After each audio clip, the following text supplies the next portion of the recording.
Yang paling berat hukuman Allah kalau orang berbuat dosa, dengarkan yang dijelaskan oleh Hasan Basri rahimahullah. Beliau pernah ditanya oleh seseorang berkata begini, "Wahai imam, Anda selalu bahas tentang dosa dan efeknya. Saya ini bertahun-tahun berbuat dosa, tapi saya tidak pernah rasa hukuman Allah." Orang ini berkata begitu. Kata Hasan Basri, "Sungguh salah penilaianmu itu.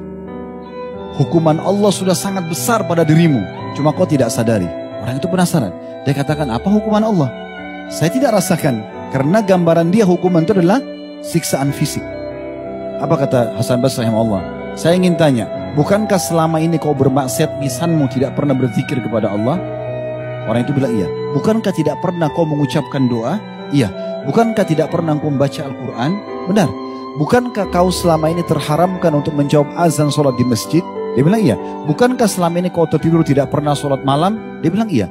"Bukankah selama ini kau jadi tidak pernah silaturahim dengan keluargamu, kau tidak pernah hadiri majelis ilmu, kau tidak pernah termotivasi bersedekah?" Dia mengatakan, "Iya." Kata Hasan Basri, "Itulah hukuman yang paling berat dari dosamu." Jadi hukuman yang paling berat teman-teman sekalian dalam maksiat itu adalah terharamkannya seseorang berbuat ketaatan. Kalau hanya sekedar hukuman fisik, kita bisa sadar. Kita bisa sadar, oh ini salah nih. Jadi kita akhirnya meninggalkan kan gitu. Tapi kalau dibuat lalai dari ibadah, ini luar biasa.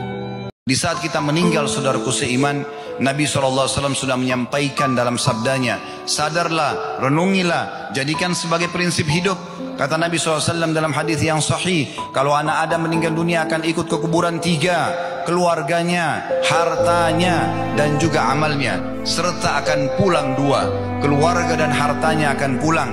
Istri kita akan pulang dan bisa menikah dengan orang lain. Anak-anak kita pulang, kemudian beraktivitas dengan aktivitas yang lainnya. Teman-teman, sejawat, kerabat, tetangga semua akan kembali. Dan tertinggal bersama dia adalah amalnya. Yang selama ini dilalaikan. Azan dikumandangkan, hayya ala salat, ayo salat, hayya ala falah, ayo menuju kepada kemenangan. Tapi diabaikan. Meeting, sibuk dengan uang miliaran yang dikejar dunia, yang kalau dia meninggal hanya akan jadi warisan.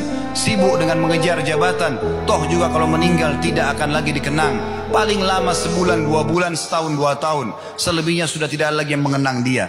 Berapa banyak raja-raja sebelum kita, orang-orang kaya, memiliki kelebihan paras wajah dan fisik, tidak dikenang lagi mereka, karena semuanya sudah habis. Begitulah yang digambarkan oleh Nabi SAW.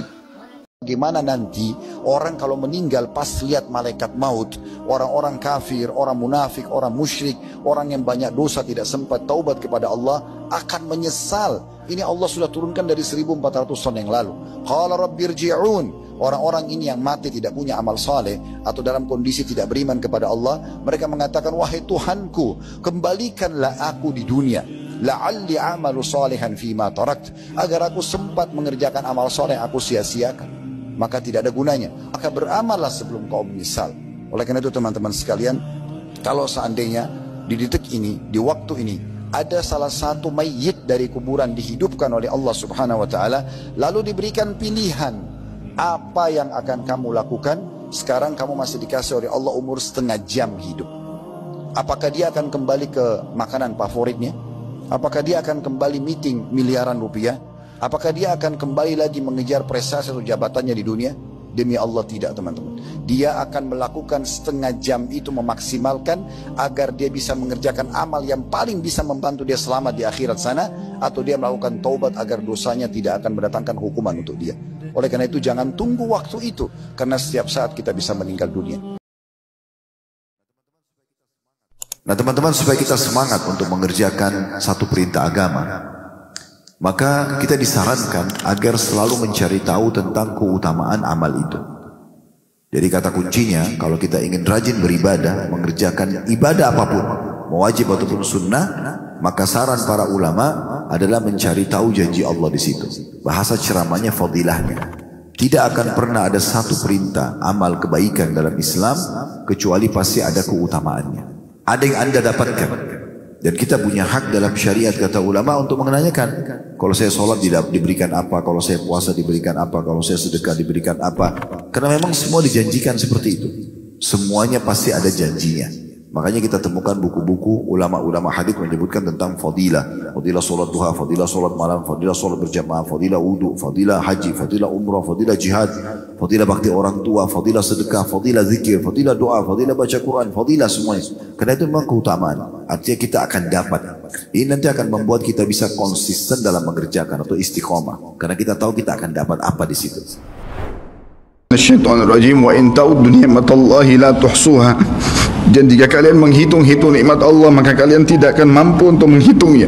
Begitu banyak nikmatnya Allah, Bapak Ibu sekalian. Kita berbuat maksiat, pelanggaran-pelanggaran, tapi Allah masih bisa memberikan kita oksigen gratis, cahaya masih bisa ditangkap oleh mata kita, telinga kita masih bisa menangkap suara sehingga mengetahui apa yang diinginkan oleh kita. Setelah bertahun-tahun berbuat dosa, dengan taubat kepada Allah, Allah bisa ampuni. Itu luar biasa. Nikmat Allah tidak bisa terhitung. Rugilah orang-orang yang tidak menyembah Allah Subhanahu wa taala. Dan kalau seandainya, kata Ibnu Taimiyah rahimahullah, orang-orang yang bermaksiat kepada Allah itu tahu bagaimana nikmatnya keimanan yang ada dalam hati kami ini, sehingga kami bisa menangis dan kami bisa merasakan dekatnya dengan Allah, bahkan merindukan surga dan selalu merasa diri jauh dari neraka, maka niscaya mereka akan membelah dada-dada kami dan mengambil keimanan itu, karena mereka tidak akan pernah merasakannya. Keimanan akan membuat makanan sederhana menjadi mewah, tidur di tempat yang biasa akan menjadi nyaman, bahkan cobaan seberat apapun menjadi kecil buat kita, karena keimanan kepada Allah Subhanahu wa taala. Dan itu sebuah nikmat. Itu hanya bisa dirasakan kalau kita betul-betul memaksakan diri beribadah kepada Allah. Ada beberapa dosa teman-teman tidak cukup dengan istighfar kita. Allah datangkan ujian kepadanya untuk membersihkan dosa-dosa tersebut. Penyakit kah, gangguan orang kah, orang utang tidak bayarlah, ada saja tanpa sebab kita digibah, difitnah. Mungkin ada orang sampai tingkat disakiti. Bukankah Nabi SAW dilempari kotoran unta? Bukankah Nabi SAW dilemparin batu? Bukankah Nabi SAW dikatakan penyihir? Sampai Nabi SAW mengatakan, siapapun di antara kalian tertimpa musibah, ingat musibahku, maka akan meringankan musibah dia. Artinya beliau saja utusan Allah, dijaga oleh para malaikat, Allah awasin langsung, masih dilempari kotoran, masih dikatakan penyihir. Ada ujiannya. Meninggal istrinya di masa hidupnya, sallallahu alaihi wasallam. Meninggal anak-anaknya di masa hidup beliau. 3 anak laki-laki kesayangannya, Qasim, Abdullah, ya, kemudian Ibrahim, meninggal semua, masih kecil. Beliau berharap ada keturunan dari laki-lakinya, meninggal. Di masa hidupnya meninggal 3 anak perempuannya sekaligus, Ruqayyah, Ummu Kalsum dan Zainab, meninggal semua. Yang hidup cuma Fatimah.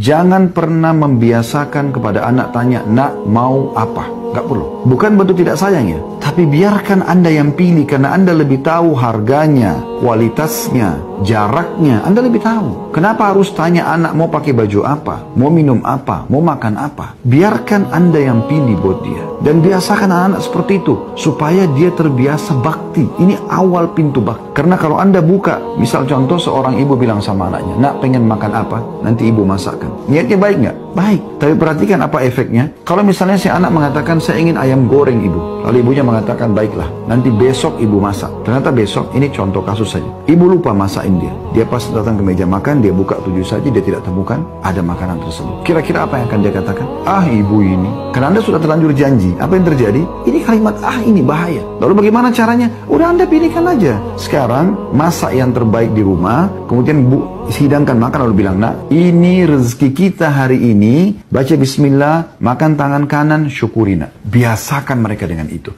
sehingga mereka terbiasa makan apa yang ada, apa yang orang tuanya sudah siapkan. Mereka terbiasa pakai apa yang sudah disiapkan pakaian, bukan pilihan mereka. Karena sekali mereka lihat tontonan, mereka akan akhirnya terbiasa ngikutin hawa nafsunya, ingin melakukan yang mungkin belum tentu dia tahu itu buruk atau tidak. Anda lebih tahu, termasuk memilih lembaga pendidikan, bukan pilihan anak. Teman-teman sekalian, bagi yang sedang menghadapi permasalahan dalam hidup, penyakitnya belum sembuh, utangnya belum terlunasi, usahanya belum sukses, pikirannya masih suka ribut, belum mendapatkan keturunan, sedekah. Sedekah adalah amal yang paling baik. Bersedekahlah, Allah akan berikan banyak jalan keluar. Kata para ulama salaf, berapa banyak permasalahan selesai karena bersedekah. Sedekah teman-teman sekalian. Bahkan seringkali kata ulama, kalau kita mohon kepada Allah, ya Allah sembuhin penyakit saya, ya Allah lunasi utang saya, ya Allah sukseskan usaha saya. Seringkali datang cobaan Allah ingin menguji orang ini ikhlas atau tidak. Di masa-masa genting itu akan ada orang yang menelpon kita atau mau WA kita di zaman sekarang mungkin. Maka mereka mengatakan tolong bantu saya. Kalau kita berpikir manusiawi yang digoda oleh syaitan, ini orang gak tahu diri. Sudah tahu kita susah, malah minta bantuan. Padahal sebenarnya ini adalah solusi dari masalah yang sedang kita minta. Pekah teman-teman sekalian. Beri orang ini, Allah bukakan yang di sana. Ini sudah janji Allah subhanahu wa ta'ala. Dan Allah mengatakan, innallaha la yukhliful mi'ad. Allah tidak akan pungkiri janji-janjinya. Ada pendapat ulama yang mengatakan i'tikaf itu yang paling sedikit adalah mengikat antara sholat ke sholat.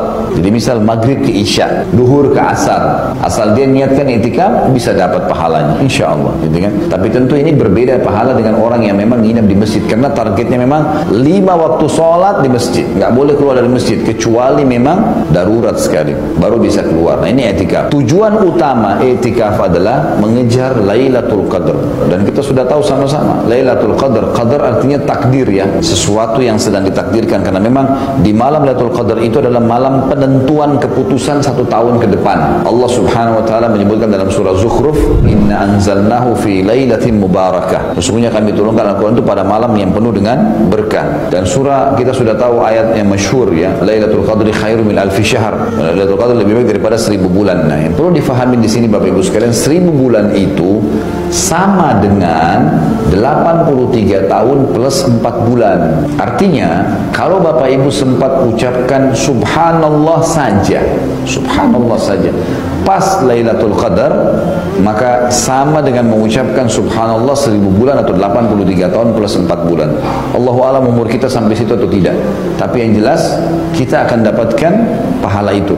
Kalau kita bahasakan dari semua jenis ibadah yang diperintahkan dalam agama Islam, yang paling besar pahalanya rumah tangga. Contoh begini, kalau kita lagi puasa Ramadan biasa atau puasa sunnah, puasa Senin Kamis, mulai azan subuh sampai azan maghrib kita dalam bahtera puasa. Jadi orang yang puasa ini lagi duduk, lagi ngobrol, lagi kerja, apa saja dia lakukan, tetap dia mendapatkan pahala puasanya. Dari mulai azan subuh sampai azan maghrib itu panjang sekali. Walaupun dia tidur, walaupun dia ngobrol, tetap aja dapat pahala puasa selama dia tidak batalkan puasanya. Nah orang kalau menikah, mulai akad nikah sampai salah satunya meninggal atau bercerai, maka itu adalah bahtera pahala yang sangat besar. Seorang suami berstatus suami saja, dan kemudian dia keluar dari rumah cari nafkah, apa saja dia siapkan fasilitas, nanti akan kita jelaskan di antara hak istri, fasilitas rumahnya, makanannya, pakaiannya, semuanya berpahala. Begitu juga istri, mungkin menunggu di rumah, menata rumahnya, mendidik anaknya, melayani suami kalau ada, itu sudah semuanya pahala. Jadi walaupun misalnya suami di luar rumah 8 jam dia menunggu, 8 jam itu menunggunya dalam ibadah, bukan hal yang kosong. Oleh karena itu rumah tangga kalau diniatkan karena Allah, maka ini bahtera pahala yang paling besar. Kalau orang berumah tangga sampai bertahan 50 tahun, 60 tahun, berarti selama itu pula dia panen pahalanya detik demi detik, karena dia berada di bahtera ibadah itu. Tapi syaratnya diniatkan karena Allah.